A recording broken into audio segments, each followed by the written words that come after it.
पिछले एपिसोड में आपने जाना कि कैसे अंग्रेजों के पट्टेदारी सिस्टम ने बिहार की जड़ें कमजोर की और फिर कांग्रेस के अस्थिर व उपेक्षापूर्ण शासन ने एक समृद्ध राज्य को बीमारू बना डाला।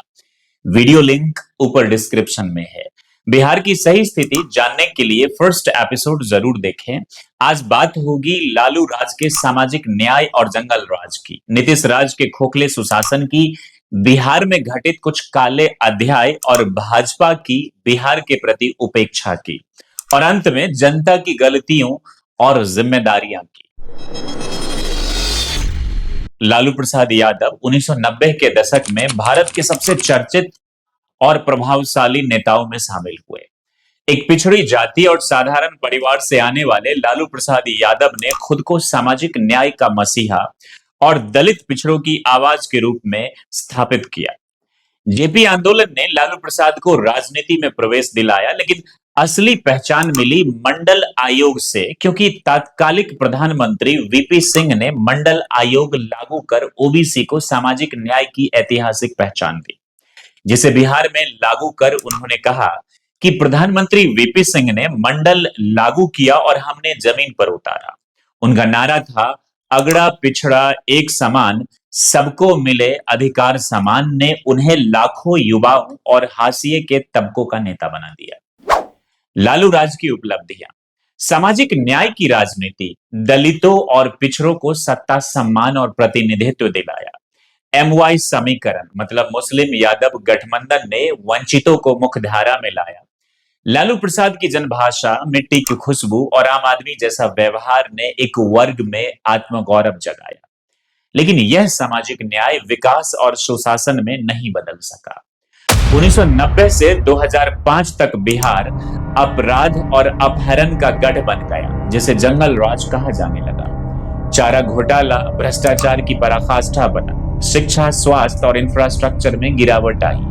सरकारी भर्तियों पर रोक से युवाओं की पीढ़ियां बेरोजगार रही। राजनीतिक परिवारवाद को बढ़ावा मिला। सत्ता पत्नी राबड़ी देवी को सौंप दी गई। जातीय हिंसा और नरसंहार जैसे बथानी टोला और लक्ष्मणपुर बाथे ने माहौल को विषैला बना दिया। इस दौर में बिहार में अपराध संगठित हुआ। अपहरण उद्योग, रंगदारी वसूली, राजनीतिक संरक्षण प्राप्त माफिया, रेल सड़क लूट और भूमि कब्जा आम हो गया। लालू प्रसाद बनाम नेल्सन मंडेला, दो राहें दो नजरिया। राजनीतिक जानकारों का कहना है कि दोनों ने भेदभाव और गरीबी झेली, लेकिन जहां मंडेला ने माफी, शिक्षा और समरसता की राह पकड़ी, वहीं लालू ने जातीय ध्रुवीकरण, परिवारवाद और विभाजन की राजनीति की। मंडेला ने कहा था, education is the most powerful weapon which you can use to change the world. दुर्भाग्य से लालू यादव के शासन में शिक्षा सबसे कमजोर पहलू बन गई। अगर वे इस संदेश को अपनाते तो शायद पहले से बिखरे बिहार की तस्वीर कुछ और होती। कांग्रेस शासन में बिखरे अपराध लालू यादव के दौर में सत्ता संरक्षण में संगठित हो गए। उन्होंने भ्रष्टाचार मिटाने और पिछड़ों को अधिकार दिलाने का वादा कर विकसित बिहार का सपना दिखाया। लेकिन 1990 में जब देश आर्थिक सुधारों की ओर बढ़ रहा था, बिहार सामाजिक न्याय की राजनीति में उलझकर विकास से भटक गया। उन्होंने पिछड़ों को राजनीतिक आवाज दी, लेकिन दूरदृष्टि और समावेशी विकास की कमी से शासन एक वर्ग तक सीमित रह गया। शिक्षा, कानून व्यवस्था और अर्थव्यवस्था गिर गई। 1990 से 2005 तक देश 6% की दर से बढ़ा, जबकि बिहार सिर्फ 1% पर रुका रहा। सामाजिक न्याय की लड़ाई में पिछड़ों को अधिकार तो मिले, लेकिन बिहार के साथ अन्याय हुआ और उसकी छवि भी कमजोर पड़ गई। बिहार बीमारू राज्य से जंगल राज में तब्दील हो गया। लालू यादव के शासन और मीडिया की नकारात्मक छवि ने बिहार की साख को नुकसान पहुंचाया, जिससे बाहर रहने वाले बिहारी पूर्वाग्रह और अपमान का सामना आज भी करते हैं। 2005 में बीजेपी गठबंधन के साथ सत्ता में आने के बाद नीतीश कुमार ने बदहाल बिहार को दिशा दिखाने का संकल्प लिया। कानून व्यवस्था, सड़कों का विस्तार, बिजली की उपलब्धता और लड़कियों को सशक्त बनाने वाली योजनाओं ने शुरुआती भरोसा कायम किया। शराबबंदी ने महिलाओं का व्यापक समर्थन दिलाया और उन्हें सुशासन बाबू की पहचान मिली। मगर कुछ सालों बाद तस्वीर बदलने लगी। शिक्षा में पहुंच तो बढ़ी लेकिन गुणवत्ता सुधर नहीं पाई। उद्योगों की बात योजनाओं तक सीमित रही। बेरोजगारी और पलायन की समस्याएं वैसी की वैसी बनी रही। शराबबंदी के उल्टे नतीजे भी सामने आए। सरकार के नाक के नीचे शराब के अवैध धंधे, जहरीली शराब से मौतें और प्रशासनिक भ्रष्टाचार। 2014 में 1,000 करोड़ के सृजन घोटाले, बड़े पैमाने पर गड़बड़ी ने ईमानदारी के दावे को झटका दिया। हालांकि बिहार सरकार के द्वारा 2024 में ग्लोबल इन्वेस्टर्स समिट में 1.8 लाख करोड़ के समझौते हुए। SEZ मतलब स्पेशल इकोनॉमिक जोन और ड्राई पोर्ट जैसी योजनाएं बनी। IT, फार्मा और फूड प्रोसेसिंग को प्राथमिकता देने की नीतियां आई। लेकिन सच्चाई की कसौटी तो तभी सामने आएगी जब बातें हकीकत में बदलेंगी। नीतीश कुमार ने शुरुआत जरूर की लेकिन नीति, नियत और क्रियान्वयन का तालमेल बिगड़ता गया। वादे ज्यादा, नतीजे कम।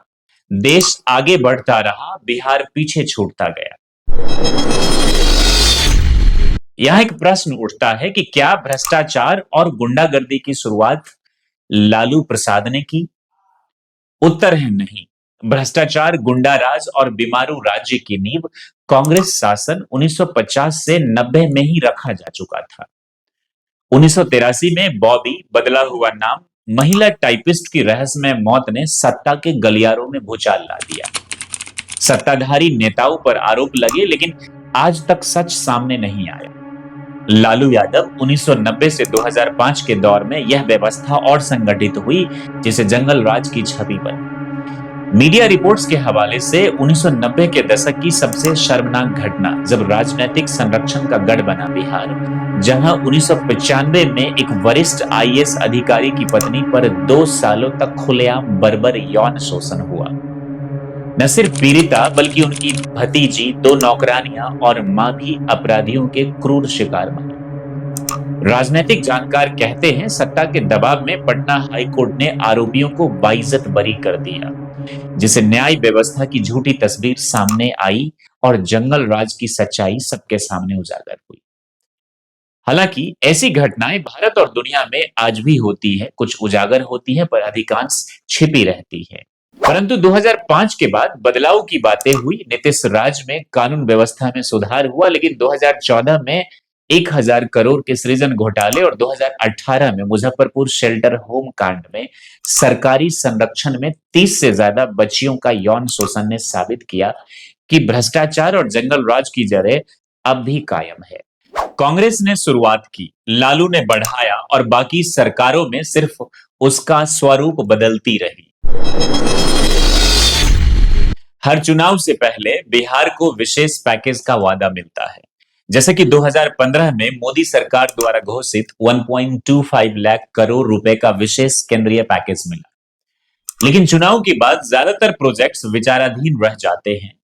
वही नीतीश कुमार और आलोचकों का कहना है कि 86% योजनाएं पहले से स्वीकृत थी। कारण साफ है, यहाँ के नेता और राज्य सरकार केंद्र से अपना हक मांग ही नहीं पाते हैं, जबकि दूसरे राज्य अपना हक लड़कर लेते हैं। विशेष राज्य का दर्जा अब तक 11 राज्यों को मिल चुका है लेकिन बिहार की मांग को फिर नकार दिया गया 2024 में, जबकि हालात और आंकड़े इसकी पात्रता को सिद्ध करते हैं। मतलब बिहार को विशेष राज्य का दर्जा जरूर मिलना चाहिए। जानकारों का मानना है कि 2005 से पहले बिहार केंद्रीय उपेक्षा का शिकार रहा। संसाधन यहां से निकले, निवेश दूसरे राज्यों में हुआ। नीतीश कुमार के बाद कुछ सुधार हुए लेकिन हालात अब भी जस के तस हैं।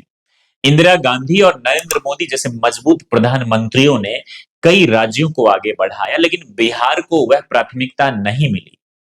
सवाल यह है कि क्या मोदी सरकार बिहार को सिर्फ मजदूर बनाए रखेगी या गुजरात की तरह यहां उद्योग धंधे लगाएगी? जैसे कि आप जानते हैं, दुनिया के कई विकसित देश कमजोर क्षेत्रों को जानबूझकर गरीब बनाए रखते हैं ताकि उन्हें सस्ते मजदूर मिलते रहे। शायद बिहार के साथ भी यही हो रहा है। यहां विकास की जगह जाति, धर्म और 5 किलो राशन की राजनीति को बढ़ावा मिलता है। झारखंड अलग हो गया, खनिज संसाधन चले गए लेकिन बिहार को कोई विशेष सहायता नहीं मिली।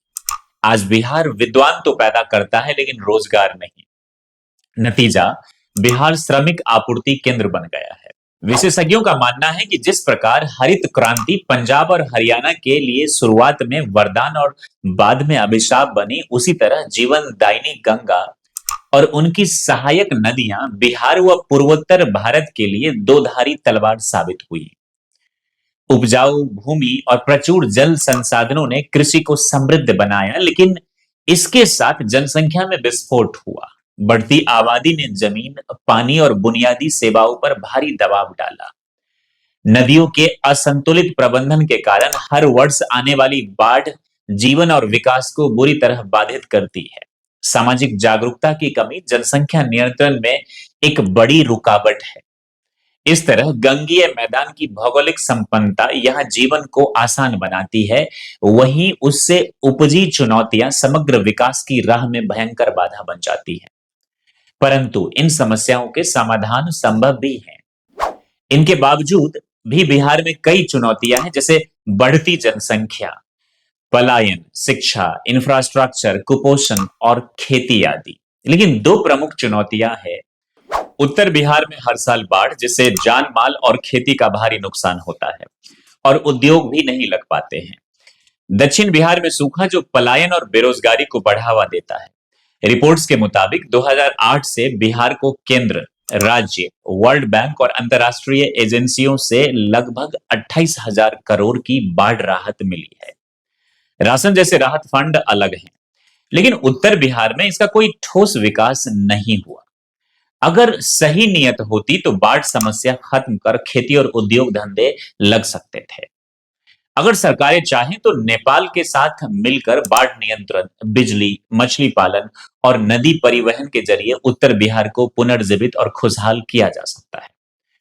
उत्तर बिहार और गंगा नदी से दक्षिण बिहार तक नहरों और सिंचाई योजनाओं से सूखा भी दूर हो सकता है, जैसे हरित क्रांति में पंजाब हरियाणा में हुआ था। अगर केंद्र से विशेष राज्य का दर्जा नहीं मिल सकता तो कम से कम समय पर विशेष आर्थिक पैकेज मिलना चाहिए। लेकिन असली जिम्मेदारी बिहार सरकार की है। उसे जातिवाद से ऊपर उठकर नीति और संसाधनों के साथ काम करना होगा। राज्य के पास आज भी 17.8 लाख एकड़ चिन्हित जमीन है। अगर सिर्फ 25,000 एकड़ का भी औद्योगिकरण हो जाए तो तस्वीर बदल सकती है। बंद पड़े उद्योग, मेहनती युवा और विशाल मानव संसाधन, बिहार के पास सब कुछ है, बस राजनीतिक इच्छा शक्ति की कमी है। अगर अब भी केवल वादे और भाषणों से काम चलता रहा तो बिहार की तस्वीर कभी नहीं बदलेगी।